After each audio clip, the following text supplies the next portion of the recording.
அனைவருக்கும் வணக்கம். பனி சீரியல் இன்றைக்கி என்ன ப்ரோமோ நடந்துச்சுன்னு பார்ப்போம். வீட்டில் பாண்டியன் எல்லோரும் உட்காந்துருக்காங்க. அதனால் ஹாலில் வந்து பழனி வந்து ஒரு வெங்காயம் மூடை வந்திருக்கு. அதை எடுத்து கட்டிக்கிட்டு இருக்காரு. சித்தப்பா நான் வேணால் ஹெல்ப் பண்ணட்டுமா அப்படின்னு சொல்லி தங்கவேல் கேட்குறாங்க. இதே நம்ம புது பழக்கமாக இருக்குது. எவ்வளோ வருஷமாக நான் வேலை பார்த்துட்ருக்கேன். அசால்ட்டு அந்த மூடையை ஒத்த கையில் தூக்கி போட்டுற மாட்டேன். நான் ஹெல்ப் வேணுமா ஹெல்ப்பு அதெல்லாம் நான் பார்த்துக்கிட்டதேமா அப்படின்னு சொல்லி பழனி வந்து கட்டுறாரு. கட்டும்போது கயிறு வந்து உருவி வெங்காயம் வந்து கீழே செத்துடுது. என்னடே இதுதான் நீ ரொம்ப வருஷமாக வேலை பார்த்த லட்சணமாடா. ஒரு வெங்காயம் மூடை ஒழுங்கு உருப்படி கட்ட தெரியுதாடனே. அதை எப்படி கட்ட முடியும்? 50 வருஷமாக ஒரே கயிறு இத்து போன கயிறு வச்சுக்கிட்டே இருந்தால் கயிறு பிற பிஞ்சு போகாமல் என்ன செய்யும் அப்படிங்கிறாங்க. ஏங்க இதுக்கடுத்தாலும் எனக்கு குறை சொல்லிகிட்டே இருக்கீங்க. இருடா நான் போய் வேறு கயிறு இட்டு வரேன். கோமதி எடுக்க போகிறாங்க. சீக்கிரமாக தங்கமயில் இருங்கத்தை நான் போய் ஓட்டி எடுத்துகிட்டு வரேன் அப்படின்ட்டு ஓடி போயிடுறாங்க. மயிலின் பேர் வச்சாங்க. எப்போ பார்த்தாலும் பறந்துக்கிட்டே இருக்கா அப்படின்னு சொல்லி கோமதி பேசுகிறாங்க. கயிறையும் கொண்டு வந்து உந்தாங்க சித்தப்பா அப்படிங்கிறாங்க. சரி அந்த கயிறை அவர் எடுத்து கட்டிடுறாரு. அப்போ வந்து பாண்டியன் ஏண்டாண்டே பழனி இந்த மாதிரி ஃபோன் போடுறேன் நிறைய ஃபோன் போட்டாராடனே. இல்லையே மச்சான் அவர் ஏன்னா ஃபோன் போடலை, அவர் செந்திலுக்குள்ள ஃபோன் போடுறேன்னு சொன்னாருன்னே. அப்போ செந்தில் கூப்பிடு அப்படின்னு சொல்லி கோமதி சொல்கிறாங்க. செந்திலின்னு சொல்லி கோமதி கூப்பிட்றாங்க. என்னம்மா அப்படின்னு அப்பா கூப்பிட சொன்னாருடா அப்படிங்கிறாங்க. அவங்க அப்பா நிற்கிறாங்க. என்னடே இந்த மாதிரி ஃபோன் போடுற சொன்னாரே ஃபோன் போட்டாருன்னு. ஃபோன் போட்டாருப்பா சொல்ல மறந்துட்டேன்னு. என்னடே அது வந்து இப்போ சொல்கிறடா அசால்ட்டாக சொல்கிற மறந்துட்டேன்னு. அப்போ நான் சொன்ன சரக்கெல்லாம் எடுத்து வச்சிட்டியா இல்லையா, லிஸ்ட்டெல்லாம் வாங்கினியா இல்லையா, மற்ற வேலையெல்லாம் எப்படா செய்வோம் அதையும் மறந்துட்டியானே. இல்லைப்பா மற்ற வேலையை எல்லாமே செஞ்சுட்டேன், ஃபோன் போடுறது மட்டும்தான் நான் சொல்ல மறந்துட்டேன் அப்படிங்கிறாரு. இவர் திட்டவும் மீனாக்கு திருப்பி மூஞ்சி வந்து பழையபடி ஒரு மாதிரி எல்லாரும் மணி நேரம் திட்டுறாரு அப்படின்ட்டு மீனாக்கு ரொம்ப ஷையாக ஒரு மாதிரி கில்ட்டியாக ஃபீல் பண்ணுறாங்க. அதுக்கடுத்து கேட்குறாங்க ஏடே சரக்கெல்லாம் எடுத்து வச்சிட்டேன்னு. எல்லாத்தையுமே குடோன்லேருந்து எடுத்து வச்சிட்டேன் பண்ணு. என்னடே குடோன்லேருந்து எல்லா சரக்கு எடுத்து வச்சிங்கன்னா அப்போ வியாபாரத்துக்கு கடைக்கிக்கலாம் என்னடா பண்ணுறது அப்படிங்கிறாங்க. இல்லைப்பா அவர் கொடுக்க வேண்டிய சரக்கு அனுப்பிவிட்டு நம்மளுக்கு வேண்டிய சரக்கையும் நான் கரெக்டாக அதெல்லாம் எடுத்து வச்சிட்டேன்னு. என்னடா உன் தம்பி இன்றைக்கி பார்த்து சிக்ஸர் மேலே சிக்ஸர் அடிச்சுட்டே இருக்கான்ட்டு பழனி பக்கத்தில் சரவன்ட்ட பேசிகிட்டு இருக்காங்க. இது கேட்ட கேள்வி எல்லாத்துக்குமே பதில் அவர் ஆன்சர் டக்குன்னு சொல்லிகிட்டே இருக்காரு. சரிடா பணம் கொடுத்தாச்சா அப்படின்னு. வழக்கம் போல் எப்படி நீங்கள் தானேப்பா பணம் கொடுப்பீங்க அப்படின்னு அதுக்கும் பதில் சொல்கிறாரு. சரி எப்படி பணம் கொடுக்குறேனே. இல்லைப்பா 10 மணிக்கு கடைக்கு வரேன்னு சொல்லியிருக்காரு, பணத்தை நீங்கள் கொடுத்துருங்க வாங்கிக்கிட்டு வரேனே. என்னடே அது இப்போ சொல்கிறடா 10 மணிக்கு நான் வேறு எங்கேயே போயிட்டேன்னா அப்புறம் வேறு என்ன பண்ணுறது, பன்னீர் ஸ்டோர்காரங்க சரியான நேரத்தில் ரூபா கொடுக்க மாட்டாங்க நம்ம நினைக்க மாட்டாரா அப்படிங்கிறாங்க. கோமதி வந்து எங்கள் அந்த அண்ணி நம்ம கூட 10 வருஷமாக நம்ம வியாபாரம் பண்ணுறாங்க, இப்படிலாமா தவறாக நினைப்பாங்க அப்படின்னு சொல்லி கோமதி கேட்குறாங்க. பின்ன தவறாக நினைக்காம வேறு என்ன நினைப்பாரு, இவையெல்லாம் வச்சுட்டு இப்படி தான் வியாபாரம் பண்ணுறது. ஊர் உலகத்தில் பெற்றவன் அவங்க பிள்ளைகள்கிட்ட எல்லாத்தையும் கடனை கொடுத்துட்டு அக்காடான்னு சொல்லி எல்லாரும் அமைதியாக இருக்காங்க. நான் பாரு இன்னமும் உட்காந்து கஷ்டப்பட்டுகிட்டே இருக்க வேண்டியது இருக்குது. அவன் எங்களுக்கு அக்கறை வர வேண்டாம். இந்த மாதிரி பால் வடிகிற பிள்ளையெல்லாம் வச்சுட்டு நான் என்ன வியாபாரம் செய்ய முடியும், பாரு எவ்வளோ கஷ்டப்பட்டுட்டு இருக்கேன் அப்படின்னு சொல்லி பாண்டியன் வழக்கம் போல் அவரோட டைலாக் ஆரம்பிச்சிட்டார் எல்லாரும் முன்னாடியும். மீனாக்கும் கோமதியும் ரொம்ப ஷையாக இருக்குது. நெக்ஸ்ட் அதுக்கடுத்து கதிர் வராரு. கதிர் வந்துட்டு ஆமாம் கோமதி உனக்கு ஒரு விஷயம் தெரியுமா, மகாராஜா நேற்று எல்லாமே ஊர் உலகம் ஃபுல்லாக செத்திட்டு மக்களுடைய நலனாக கேட்டுட்டு மக்களோட குறைகளெல்லாம் விசாரிச்சுட்டு நைட்டு 12 மணிக்கு வீட்டு வராரு, இதெல்லாம் உனக்கு தெரியுமா அப்படிங்கிறாங்க. ஏன்டே அம்முட்டு லேட்டாக வந்து அப்படின்னு சொல்லி கதிரை பார்த்து கேட்குறாங்க. ராஜி எக்கடுத்து என்ன சொல்ல தெரியாமல் அவங்களும் பக்கத்தில் நிற்கிறாங்க. ஏன்டா உழைக்கிறதுன்னு ஆகிப்போச்சு, வேலை பார்க்கணும் ஆகிப்போச்சு, அது கொஞ்சம் காலங்காத்தால் செஞ்சுட்டு வர வேண்டியதுடா, அம்முட்டு நேரமாட நீ வேலை பார்ப்போம், அப்புறம் உடம்பு யார் பார்த்துக்கிடுவானே. ஆமாம் உழைச்சி கிழிச்சியா அப்படின்னு சொல்லி பாண்டியன் பதில் பேசுகிறாரு. அதுக்கு ராத்திரி பேய் நடமாட்டுற இடம் மாதிரி சொல்லி நினச்சிக்கிட்டு அந்த நேரத்தில் வர்றியா, இனிமேல் நைட்டு 12 மணிக்கு மேலே 10 மணிக்கு மேலே வந்தான்னு வச்சுக்கோ காலை ஒடிச்சு முடியும், ஒரு முறை 10 மணிக்குள்ள வர சொல்லு அப்படின்னு சொல்லி அவர் பேசுகிறாரு. ஆமாம் 10 மணிக்கு வந்துட்டான் அப்படின்ட்டு கதிர் வந்து முழங்கிட்டே போயிறாரு. பார்த்தியா நான் என்ன பேசிக்கிட்டு இருக்கேன், அவன் ஏதாவது நம்மளுக்கு ரெஸ்பான்ஸ் பண்ணுறானா பாரு, அதுலேயும் முணங்கிட்டே வேற போகிறான் பாரு, இந்த இடத்துல நிற்கிறான் பாருன்னு. அவன் ஒன்றும் முணங்கிட்டுலாம் போல 10 மணிக்கு வந்துடுவேன்னு சொல்லிட்டு போகிறான். பதில் சொன்னாலும் குத்தம் சொல்லட்டினாலும் குத்தம். ஏன் தான் இப்படி பிள்ளைகளை நீங்கள் வர இப்படி கரிச்சு கொட்டிகிட்டே இருக்கீங்கன்னு. நான் எதுக்கடி கரிச்சு கொட்ட போகிறேன், சரவணை மாதிரி நான் சொல்கிறது எல்லாத்தையும் கேட்டுட்டு சரி நானா எனக்கு எந்த பிரச்சனையும் இல்லையே, எனக்கு இந்த வீட்டிலே சரவணம் பற்றி கவலை தான் எதுவுமே இல்லை அப்படின்னு சொல்லி தங்கமேலுக்கு பயங்கரமாக ஐஸ் கட்டி தூக்கி வச்ச மாதிரி ஆயிடுச்சு. ஏன்டா சரவணா இப்படி பண்ணுன்னு சொல்லி எனக்கே ஒரு நாள் கேட்குற அளவுக்கு அவன் ஏதாவது செஞ்சுருக்கானா, பாருங்கடா இவனை பார்த்து கற்றுக்கோங்கடா எல்லாரும் எப்படி பிழைக்கணும் அப்படின்ட்டு. ஏண்டாடே வெங்கடேஷ் அந்த பையனுக்கு வேலை விஷயமா சொன்னேன் என்னாச்சுன்னு. அதை சொல்லிட்டேன்ப்பா எங்கள் ஓனரோட ஃப்ரெண்டு கிட்டையில் வேலைக்கு சொல்லிட்டேன், இப்போ ஜாயின் பண்ணிடலாம் அவன் அப்படிங்கிறாங்க. பார்த்தியா அப்படி இல்லைன்னா இப்படி தான் இருக்கும், நம்ம வீட்டு விஷயம் மட்டும் இல்லை வேலை மற்றவங்க வீட்டு விஷயத்தையுமே கரெக்டாக பக்குவமாக செஞ்சுருக்கான், அவனை பார்த்து கற்றுக்கோங்க அப்படின்னு சொல்லி சொல்கிறாங்க. பழனி நின்று சரிங்க மச்சான் அப்படின்ட்டு சரவணன் போய் பார்த்துக்கிட்டே இருக்காரு. ஏடே என்னடா பண்ணுறேனே, நீங்கள் தானே மச்சான் சொன்னீங்க இவனை பார்த்து கற்றுக்கோங்கன்னு, அதுதான் இவனை பார்த்துக்கிட்டே இருக்கேன்னு. டே இவன் வேற ஒருத்தன் இல்லைன்னா இப்படி இருக்கணும் சரவண மாதிரி அப்படின்னு சொல்லிட்டு அவர் இருக்கிறாரு. அப்போ நானு அப்படின்னு அரசு கேட்குறாங்க. நீ என் செல்ல பிள்ளைடா உனக்கு என்னடா குறைச்சல், மற்றவங்களும் அதை இருக்காங்களே தருதலை மாதிரி தண்டத்துக்கு அப்படின்ட்டு. சரி கோமதி நான் போயிட்டு வரேன், என்னடே சாப்பிட்டு சீக்கிரம் வாடா கடைக்கு அப்படின்ட்டு போயிடுறாரு. அதுக்கடுத்து மீனா பெரிய புயலை அடித்து ஓஞ்ச மாதிரி இருக்குது அப்படின்னு சொல்லி மீனா சொல்கிறாங்க. ராஜு வந்துட்டு ஓஞ்ச மாதிரியா, எங்கே ஓஞ்சிச்சு ஓயவே இல்லையே, இன்னும் காதுக்குள்ளே மாமா பேசுகிற மாதிரி கேட்டுக்கிட்டே இருக்குது அப்படிங்கிறாங்க.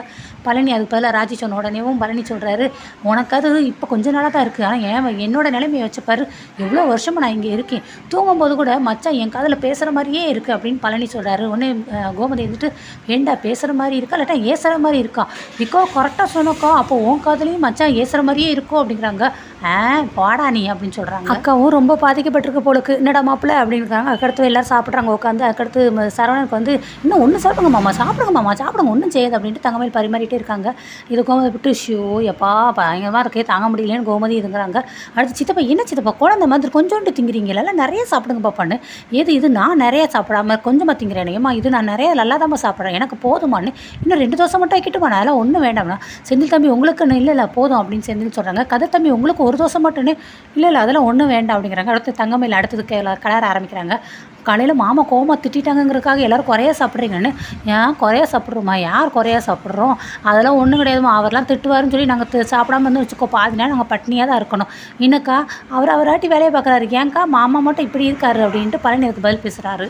ஏக்கா வயசு ஆக மனுஷங்களுக்கு கண்ட்ரோல் வரும்னு சொல்கிறாங்களே, இவர் ஏன்க்கா இப்படி இருக்காரு, எல்லாரையும் திட்டிக்கிட்டே இருக்காரு, முந்த விட இப்போ மச்சம் இன்னும் கோவப்படுறாருக்கா அதிகமாக, சின்ன விஷயத்துக்கெல்லாம் திட்டிகிட்டு இருக்காரு அப்படிங்கிறாங்க. கோமதி என்று ஐயோ தங்கமயில் இருக்கும்போது வேறு இவன் வேறு பேசுகிறான்னு, இவ வேறு அப்படியே போய் போட்டு விட்ருவாளே, ஏமா மயில் அங்கே போய் 2 குடம் தண்ணி பிடிச்சி வச்சுட்டு வாமா அப்படிங்கிறாங்க. அது நான் காலையில் பிடிச்சி வச்சிட்டேன் இல்லை தண்ணி, இல்லை அந்த குடம் பத்தாது, இன்னும் 2 குடம் பிடிக்கணும் அப்படிங்கிறாங்க. இவங்களாம் சாப்பிட்டதுக்கப்புறம் நான் போய் பிடிக்கட்டுமா அப்படின்னு தங்கமயில் கேட்குறாங்க. சரி அப்போ நீனா இரு நான் போய் பிடிச்சிட்டு வரேன்னு. நல்லா இருக்கே, நீங்கள் போய் தண்ணி குடத்தை சுமந்துட்டு வரவா, நான் போகிறேன் அப்படின்ட்டு உடனே ஓடிடுறாங்க. கோமதி என்று சப்பாடா அப்படிங்கிறாங்க. இவள் பிள்ளைன்னு பேர் வச்சாங்களா குணத்துக்கு வச்சாங்களா இல்லை எப்படி தான் பேர் வச்சாங்க தெரியல, நல்ல தங்கமான பிள்ளையா இருக்குது என்னக்கா அப்படிங்கிறாங்க. சும்மா இருடா நீ வேறு அப்படிங்கிறாங்க. எனக்கும் கஷ்டமாக தான் இருக்குது, காலங்காத்தாலே தேவையில்லாமல் இதுக்கு தான் இப்படி வைகிறாரோ அவருங்கிறாங்க.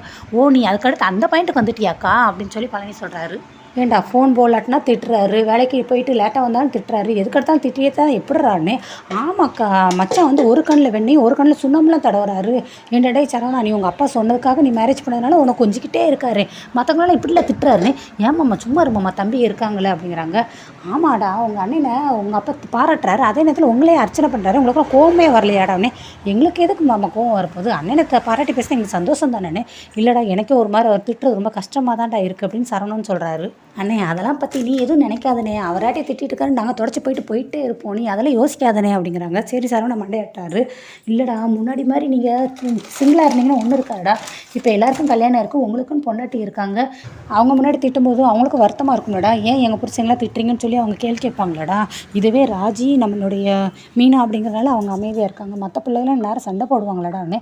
ஆமாக்கா அதுதான்க்கா எனக்கும் ஆச்சரியமாக இருக்குது, ராஜிலாம் இப்படிலாம் சும்மா கேட்டு நிற்க மாட்டா, பதில் நல்லா சரியாக பேசிடுவா, சண்டைக்கு கரெக்டாக வருவா, இப்போ இவ்வளோ அமைதியாக இருக்கான்னு எனக்கு ரொம்ப ஆச்சரியமாக இருக்குடா. நெக்ஸ்ட்டு பேச்சுவாக்கிலேயும் கோமதி வந்து கதிருக்கு வந்து சாம்பார் ஊற்றுறாங்க. கதிர் ஃபஸ்ட்டு கரண்டி ஊற்றும்போது பேசாமல் இருக்கார், 2வது கரண்டி ஊற்றும்போது கையை அப்படி நீட்டிட்டு வேண்டாம் அப்படின்னு சொல்லி மண்டையை மட்டும் ஆட்டுறாரு.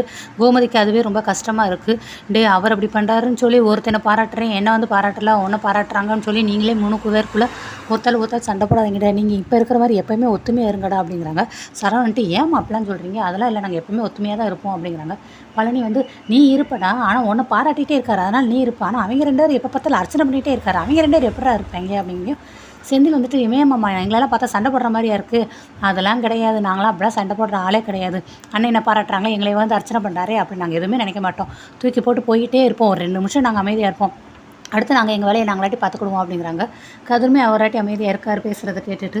அதுக்கடுத்து சரி எல்லாம் சாப்பிட்டு முடிச்சாங்க. நீ எடுத்துக்கோ நீ சோறு சாப்பிடு, ஏமாம்மா தேவையில்லாமல் பேசுகிற, அது தோசையை சாப்பிடல, நல்லா தானே எனக்கு சாப்பாடு, நீ சாப்பிட அப்படின்ட்டு கதிர் சொல்கிறாங்க. நெக்ஸ்ட் எல்லோரும் கிளம்பி போயிடுறாங்க. அடுத்து மீனா ராஜி வராங்க. கோமதி இதெல்லாம் யோசிச்சுக்கிட்டே இருக்காங்க, தம்பி சொன்னதை நீ இப்போ வேணா பாரு, எப்படின்னா இவங்க ஒத்துமையாக இருக்காங்கக்கா, ஆனால் மச்சான் பாரு இவங்களை வந்து சண்டை விடுற மாதிரியே காலையில் பேசிட்டு போயிட்டாரு, இன்னும் கொஞ்ச நேரம் கழிச்சு பாரு இவங்க 3 பேர் அடிப்படி சண்டை பிடிச்சி பாருங்க உருள போகிறாங்க பாரு, அவங்க ஏன்டா நீ இப்படிலாம் பேசுகிற, பேசாமல் அமைதியை சாப்பிட்றா அப்படின்னு கோமதி சொன்னது இதெல்லாம் யோசிச்சுக்கிட்டே இருக்காங்க. நெக்ஸ்ட்டு ராஜியும் மீனா வந்துட்டாங்க. அவங்க கேட்குற சாப்பாடுலாம் எடுத்து வச்சிட்டியாமா அப்படின்னாங்க. எடுத்துக்கிட்டாது அப்படின்னு சொல்லி ரொம்ப ஹாப்பியாக பேசுகிறாங்க. கோமதிக்கு என்ன சொன்னே தெரியாமல் மீனா பார்த்துட்டியம்மா உன் சாரீ ரொம்ப நல்லா இருக்கண்ணே, நல்லா இருக்கா, உங்களுக்கு பிடிச்ச கலராக அப்படின்னு. ஆமாம் எனக்கு இந்த கலர் ரொம்ப பிடிக்கும் அப்படின்னு கோமதி சொல்லுவோம். நீங்கள் எடுத்துக்கோங்க, நான் சாயங்காலம் வந்ததுக்கப்புறம் துவச்சி தந்துடுறேன்னே. ஏன்டி நல்லா இருக்குன்னு சொன்னால் உடனே எடுத்துக்கோங்கன்னு சொல்லுவியா அண்ணே, நான் ஒன்றும் சும்மா வாங்க மாட்டேன், உங்ககிட்ட பதிலுக்கு ஒரு சாரீ எடுத்துகிட்டு தான் கொடுப்பேன்னே. ஏமா என்கிட்ட எல்லா சாரியுமே உனக்காக தான், எது வேணாலும் எடுத்துக்கோ அப்படின்னு சொல்லி மீனா சொல்கிறாங்க. மீனா கிட்டக்க ராஜி வந்து எப்படி அத்தை இவ்வளோ ஸ்வீட்டாக இருக்கீங்க அப்படிங்கிறாங்க. பின்னாடி எங்கள் 2 பேரும் சண்டை போட சொல்லிட்டு இருக்கியா நீ அப்படின்னு. அப்பெல்லாம் அத்தை நீங்கள் ரொம்ப ஸ்வீட் அத்தை அப்படிங்கிறாங்க. பேசிகிட்டு இருக்கும்போது டப்பான்னு பாத்திரம் உருட்டுற சத்தம் கேட்குது. மீன் வந்துட்டு என்னத்தை எலியா அப்படிங்கிறாங்க. மயில் அப்படிங்கிறாங்க. ராஜிக்கு சிரிப்பு வந்து சிரிச்சிடுறாங்க. மயிலா என்னத்தை உருட்டிகிட்டு இருக்காங்கன்னு. வேறு என்ன பண்ணுவா, மத்தியானம் லஞ்சுக்கு டைம் ஆகுதுல்ல, லஞ்சுக்கு எடுத்துகிட்டு போகிறதுக்கு டிஃபன் பாக்ஸ் கேரியர் உருட்டிகிட்டு இருப்பான்னு.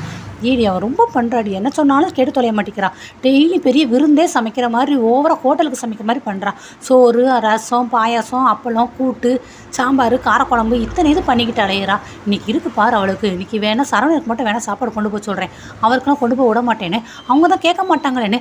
கேட்காம எப்படி இருப்பா? நான் மாமியாருங்கிற அதிகாரத்தில் சொல்கிறேன், அவள் கேட்டு தானே ஆகணும். அவள் பேசாமல் இருந்தால் நான் அமைதியாக இருப்பேன். அவள் ரொம்ப ஓவராக போகிறதுனால தான் நான் மாமியாருங்கிற அதிகாரத்தை தூக்க வேண்டியது இருக்குது. அதில் ஒன்றும் தப்பு இல்லைன்னு கோமதி சொல்லுவோம். தப்பே இல்லாத அப்படின்னு மீனா சொல்கிறாங்க. இப்போவே கிச்சன் வந்து என் பக்கம் நீங்கள் வராதிங்கன்னு சொல்லி உங்களை விரட்டி விட்றாங்க. இன்னும் கொஞ்ச நாள் போக போக பார்த்தோம் அப்படின்னா என்ன சமைக்கணுங்கிறது அவங்க தான் செலக்ட் பண்ணுவாங்க. அதுக்கப்புறம் பார்த்தோம்னா மாமா வரும்போது மாமாவோட கட்டப்பையை வாங்கி வச்சுக்கிடுவாங்க. அடுத்து நானே குடும்பத்துக்கு வரவு செலவு பார்க்குறேம்பாங்க. அதுக்கடுத்து போக கடை செலவு நானே பார்ப்பேம்பாங்க. ஐயோ இவ்வளோ பண்ணுவாளா அப்படின்னு சொல்லி கோமதி யோசிக்கிறாங்க. ரெண்டும் இங்கே மாறி மாறி இவங்களை போட்டு ஏற்றி விட்டுகிட்டே இருக்காங்க. அப்புறம் சாவி கோத்து அவங்க கைக்கு போயிருமத்த அப்படிங்கிறாங்க. அப்புறம் என்ன உங்களை சும்மா உட்கார வச்சுருவாங்க, உங்ககிட்ட எந்த பொறுப்பையும் கொடுக்க மாட்டாங்க, எல்லா பொறுப்பும் அவங்களே எடுத்துக்கிடுவாங்களே அப்படின்னு சொல்லி மீனா சொல்கிறாங்க. இங்கிட்ட ராஜி சொல்கிறாங்க, அத்தை நீங்கள் யாருன்னு சொல்லி இந்த உலகத்தை காட்டுறீங்க. உலகத்துலேருந்து ஒரே ஒரு சூரியன் தான், ஒரே ஒரு நிலா தான், அதே போல் இந்த வீட்டுக்கு ஒரே ஒரு ராணி தான், நீங்கள் மட்டும்தான் மாமியார் அப்படிங்கிறாங்க. அப்படி இப்படி ஏற்றி விட இவங்க பயங்கரமாக ஏறிட்டு இந்த பாரடி இன்னைக்கு ஒரு சம்பவம் நடக்க போகுது, அந்த சம்பவம் என்னங்கிறது நீங்களே சாயங்காலம் வந்து தெரிஞ்சுக்கிடுவீங்க பாருங்கள் அப்படின்னு சொல்லி கோமதியும் பயங்கரமாக உசுப்பேற்றி விட்டுறாங்க அவங்கள.